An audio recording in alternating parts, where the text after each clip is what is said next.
Welcome to today's Explainer. We're jumping right into a fascinating strategy in the travel world today, one that can save you some serious money and completely fast-track your travel perks. We're talking about the Repositioning Cruise.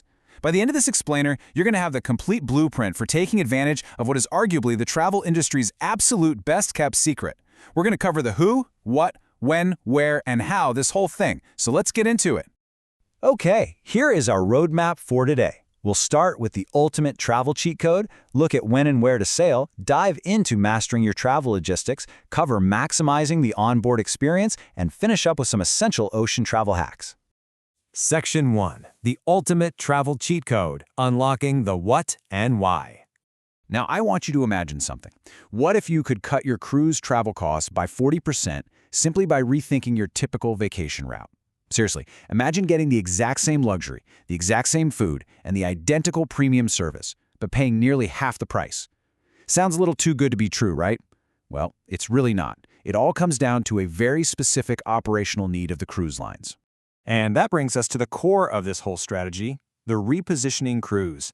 Unlike your standard run-of-the-mill round-trip vacation where you start and end in, say, Miami, a repositioning cruise is strictly a one-way voyage.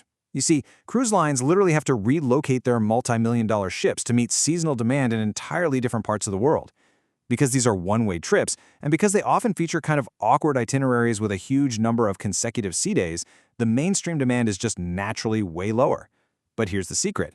That lower demand opens up a massive window of opportunity for us as value-conscious travelers.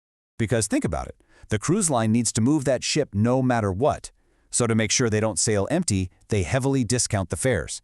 We're talking 25 to 40% less on a per-day basis compared to an equivalent round-trip cruise in the exact same cabin category. You are essentially doing them a favor by helping move their inventory, and they are rewarding you with a radically discounted daily rate in return.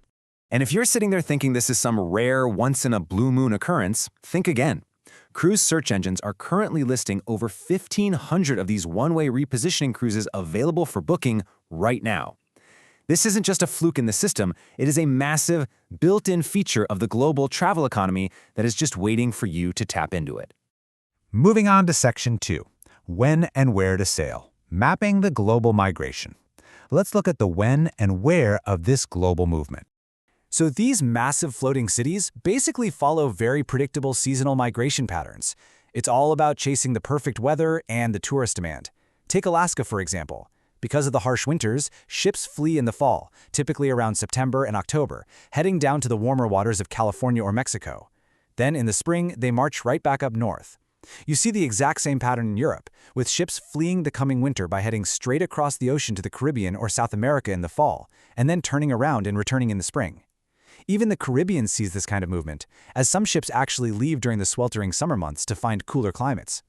But beyond those smaller regional shifts, the absolute granddaddies of all repositioning cruises are the transatlantic and trans-Pacific routes. These epic multi-week ocean crossings perfectly coincide with those seasonal relocations to and from North America and Europe. And honestly, it's not even just seasonal. Some vessels, like Cunard's iconic Queen Mary II, perform a transatlantic crossing almost every single week of the year. So if you're looking for that deep ocean escape, there is incredible consistency out there. All right, Section 3. Mastering your travel logistics. Nailing the pre-trip plan. Let's get into the how. Now, to prevent ridiculously expensive one-way flights from completely wiping out all your cruise savings, you have to follow a structured order of operations. First, you set your price alert. Second, you lock in the cruise itself. But step 3 is absolutely critical. You must meticulously plan your one-way transportation back. For example, author Jay Souza booked a dirt-cheap repositioning cruise to Genoa, Italy. To get home economically, he didn't just book a direct flight. He booked a cheap round trip to Barcelona, took a train to Milan after the cruise, and then flew a budget airline back to Barcelona. A little bit of hoop jumping? Sure, but it's highly effective at keeping your travel costs strictly under control. And Souza poses a really great question. What is the point of spending all that time heading to a final port only to book a flight right back home? You really need to reframe how you view the end of your cruise. You aren't just getting off a ship, you're arriving at a brand new destination. The whole strategy here is to use this cheap cruise as a transportation gateway to a land-based vacation. so you should absolutely plan to dedicate at least 2 to 3 days to actually explore your final destination before you even think about heading to the airport. The other massive logistical choice you have to make is the ship itself. On a standard round-trip cruise, the ports of call are your main destinations. But on a repositioning cruise, with day after day of open ocean, the ship is the destination. You really have to do your homework on the vessel's amenities. If you're a relaxer, does it have a massive thermal suite or a quiet adult solarium? If you're active, are there pickleball courts or maybe a zip line? You're going to be on this vessel for weeks in some cases, so you need to feel completely free to roam, not trapped in a floating hotel that just doesn't fit your vibe. Section 4. Maximizing the onboard experience. Hacking your days at sea. Okay, this is probably my favorite part. There is an ultimate time machine hack for these long transocean routes. Think about how incredible it feels in the fall when daylight saving time ends and you gain that 1 extra hour of sleep. Now imagine experiencing that almost every single day of your vacation. By choosing an east to west route, say sailing from Europe to Florida, you are literally turning back the clocks as you cross time zones. You grant yourself an extra hour of rest day after day. But conversely, going west to east means losing an hour repeatedly. So if you want to maximize relaxation, always try to aim for east to west. And here's another pro tip about your physical environment that a lot of people overlook. Because a repositioning ship sails in one single direction across an entire ocean for a week or more, the sun is going to consistently hit one side of the ship way harder. If you're booking a balcony cabin and you love the heat, on an eastern transatlantic trip you absolutely want the starboard side. But if you're heading west, you want the port side. It's a tiny detail, but it completely dictates how much direct sunlight your private balcony is going to get.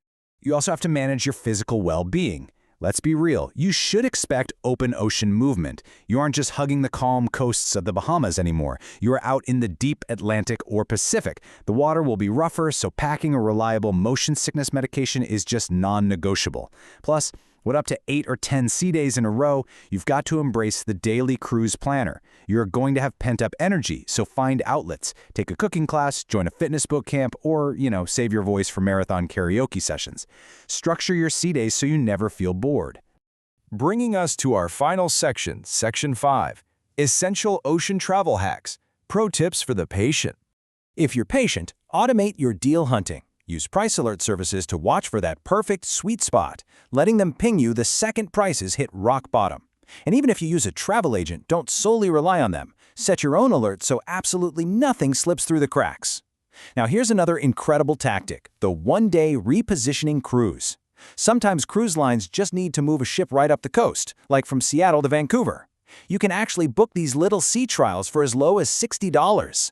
It's cheaper than a local hotel room, and it's a completely low-risk way to test out a brand new vessel before you commit to a 2-week voyage down the line. But maybe the best part of all this is the massive double benefit. You aren't just saving money up front.